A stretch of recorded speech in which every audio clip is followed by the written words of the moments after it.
இப்போ பேங்கிங் பற்றி ஒரு பேசிக் அவேர்னஸ் நம்ம அதில் கற்றுக்க போகிறோம். ஸோ ஃபர்ஸ்ட் பேங்க் நம்ம இந்தியாவில் ஃபர்ஸ்ட் பேங்க் எங்கே இது பண்ணாங்க அப்படின்னு சொன்னோன்னா அது பேங்க் ஆஃப் ஹிந்துஸ்தான் 1770 அப்படிங்கிற அந்த இயரில் கல்கத்தாவில் அதை எஸ்டாப்ளிஷ் பண்ணாங்க. ஸோ அதுக்கு பிறகு பேங்க் ஆஃப் பெங்கால் 1806 அந்த இதில் கல்கட்டாவில் எஸ்டாப்ளிஷ் ஆச்சுது.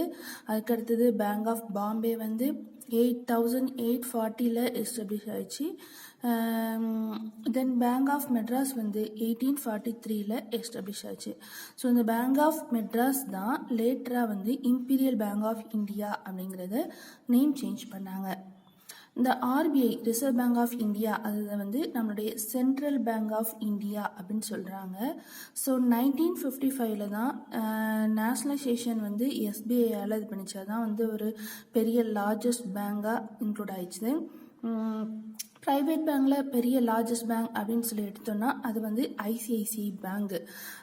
ஐசிஐசிஐ அப்படின்னா என்ன அப்படின்னு சொன்னோன்னா industrial credits and investment corporation of India. So அப்புறம் ஸ்டேட் பேங்க் ஆஃப் இந்தியாவோட நிறையா பேங்க்ஸ் மெர்ஜ் பண்ணாங்க. ஸோ ஃபர்ஸ்ட் எஸ்பிடி அதாவது ஸ்டேட் பேங்க் ஆஃப் ட்ராங்கூர் அப்படின்னு இருந்துச்சு. SBM State Bank of Mysore and SBH State Bank of Hyderabad, SBP State Bank of Patiala அதாவது Punjab, then SB Bikaner and State Bank of Jaipur. இது எல்லாமே செப்பரேட் நேமில் ஒவ்வொரு ஸ்டேட்டுக்கு பேங்க்ஸ் இருந்துச்சு. இது எல்லாமே இப்போ லேட்டஸ்டாக ஸ்டேட் பேங்க் ஆஃப் இந்தியா அப்படின்னு சொல்லி மெர்ஜ் பண்ணிட்டாங்க. ஸோ அது தவிர 2010 எஸ்பி சௌராஷ்டிரா அப்படிங்கிற ஸ்கீம் குஜராத்தில் இம்ப்ளிமெண்ட் பண்ணாங்க. தென் லாஸ்ட் 2010 எஸ்பி ஹிந்து அப்படிங்கிறது மத்திய பிரதேஷில் இது பண்ணாங்க. தென் 1881 ஆவுத் அப்படிங்கிறது அது ஒரு பிளேஸு உத்தரப்பிரதேசத்தில் இருக்குது. அங்கே ஒரு கமர்ஷியல் பேங்க் எஸ்டாப்ளிஷ் பண்ணாங்க. தென் பஞ்சாப் நேஷ்னல் பேங்க் 1894 எஸ்டாப்ளிஷ் ஆச்சு. இது ஃபுல்லாக இந்தியாவோட ஓன் ப்ராப்பர்ட்டி. இந்தியாவை எஸ்டாப்ளிஷ் பண்ணது கம்ப்ளீட்லி.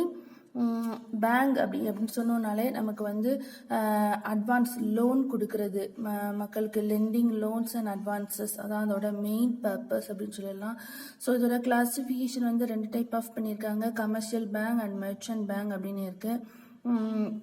தென் ப்ரைவேட் செக்டார் பேங்க்கில் 51% கவர்மெண்ட் ஷேரிங் அதில் இன்க்ளூட் ஆகிருக்கும். தென் நேஷ்னலைஸ்ட் பேங்க்ஸில் 21 பேங்க்ஸ் இருக்குது. அதாவது State Bank of India and ஆர்பிஐயும் சேர்த்து. ஸோ டோட்டலாக 21 பேங்க்ஸ் இருக்குது. இதை பப்ளிக் செக்டார் பேங்க்ஸ் அப்படின்னு சொல்லி சொல்கிறாங்க. இது தவிர ஷெட்யூல் பேங்க்ஸ் இருக்குது, ஃபாரின் பேங்க்ஸ் இருக்குது. ஸோ பேங்க்ஸ் ஒவ்வொன்றும் ஒவ்வொரு ஸ்லோகன் வச்சுருப்பாங்க அவங்களோட பேங்கிங்க்கு.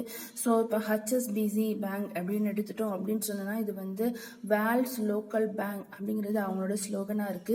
ஹெச்எஸ்பிசி அப்படிங்கறது எக்ஸ்பென்ஷன் அப்படின்னா Hong Kong Shanghai Banking Corporation. So இதோட டைரக்டராக இருக்கவர் Pradeep Chaudhary. Standard Chartered account bank இங்கிலாந்து பேஸ் பண்ணுது. ஆர்ஆர்பி அப்படிங்கிறது 1975 தான் இம்ப்ளிமெண்ட் பண்ணாங்க. ஸோ இதில் சென்ட்ரல் கவர்மெண்டோட ஷேர் ஒரு 50% இருக்கும் அண்ட் ஸ்டேட் கவர்மெண்டோட ஷேர் ஒரு 15% இருக்கும். அண்ட் தென் ஸ்பான்சரிங் பேங்க் எந்த பேங்க் அந்த ரூரல் பேங்கை ஸ்பான்சர் பண்ணுதோ அதோட ஷேர் 35% இருக்கும். ஸோ இப்போ நார்மலாக நம்ம தமிழ்நாட்டில் இருந்த 2 RRB rural bank regional rural banks என்ன அப்படின்னா பாண்டியன் கிராம பேங்க் அண்ட் பல்லவன் கிராம பேங்க். ஆர்பிஐயோட ஹெட் குவார்ட்டர்ஸ் நமக்கு மும்பையில் இருக்குது. என்பிஎஃப்சி அப்படின்னா அது நான் பேங்கிங் ஃபினான்ஷியல் கம்பெனிஸ் அப்படிங்கிறோம். இதில் மணப்புரம், முத்தூட் இதெல்லாமே என்பிஎஃப்சியில் சேரும். அண்டு விஷா த்ரோட் அப்படிங்கிறப்போ அது முன்னாள் அப்படிங்கிறத குறிக்குது. ஐஆர்டிஏ அதோட ஹெட் குவார்ட்டர்ஸ் ஹைதராபாத்தில் இருக்கு. அண்ட் ஐஆர்டிஏ அப்படின்னு சொன்னா இன்சூரன்ஸ் ரெகுலேட்டரி அண்ட் டெவலப்மெண்ட் அத்தாரிட்டிங்கிறாங்க. 1956 எல்ஐசி ஆஃப் இந்தியா எஸ்டாப்ளிஷ் பண்ணாங்க. இதோட ஹெட் குவார்ட்டர்ஸ் மும்பையில் இருக்கு. ஸோ இதோட ஜென்ரல் இன்சூரன்ஸ் 1973 தான் ஸ்டார்ட் ஆச்சு. ஸோ இது கார், ஹோம், ஆஃபீஸ் இது எல்லாத்துக்குமே அந்த இன்சூரன்ஸ் இருக்கு. செபி அப்படிங்கிறது ஸ்டாக் எக்ஸ்சேஞ்ச் மார்க்கெட். இது 1986 எஸ்டாப்ளிஷ் பண்ணாங்க. இதோட சேர்மன் யூகே ஷின்கா.